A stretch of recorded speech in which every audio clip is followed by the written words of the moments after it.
In 1939, Rabbi Kreiswirth and his wife were living in Łódź, Poland, when the Nazis invaded the city. A wealthy man from the town came to Rabbi Kreiswirth and handed him a piece of paper with the numbers of his Swiss bank account. He knew that he might not survive the war and asked the rabbi to deliver the bank information to his children if and when he found them after the war. Rabbi Kreiswirth and his wife managed to escape the town, and he continued to guard the paper while on the run. After the war ended, he found out that the wealthy man did not survive, and he tried to find out if any of his children had survived, but his efforts were not successful.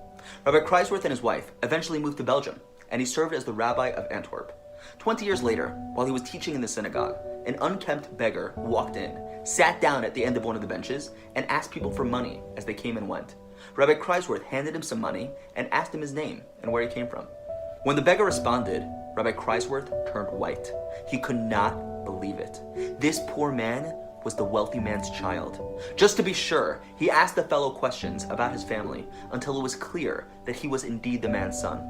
Rabbi Kreiswirth sat down next to the man and told him the entire story about his father handing him the numbers to his Swiss bank account and how he held on to them for 20 years searching for a surviving relative. He then handed the beggar all the information that he needed.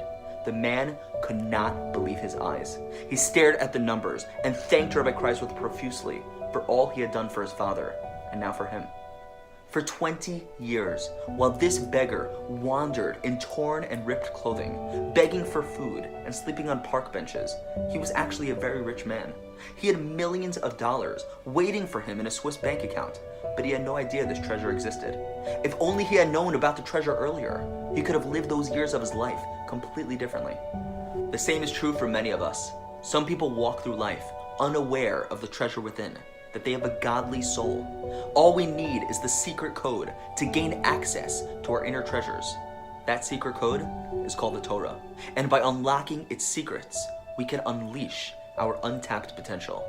When we do, we will realize how truly wealthy we are.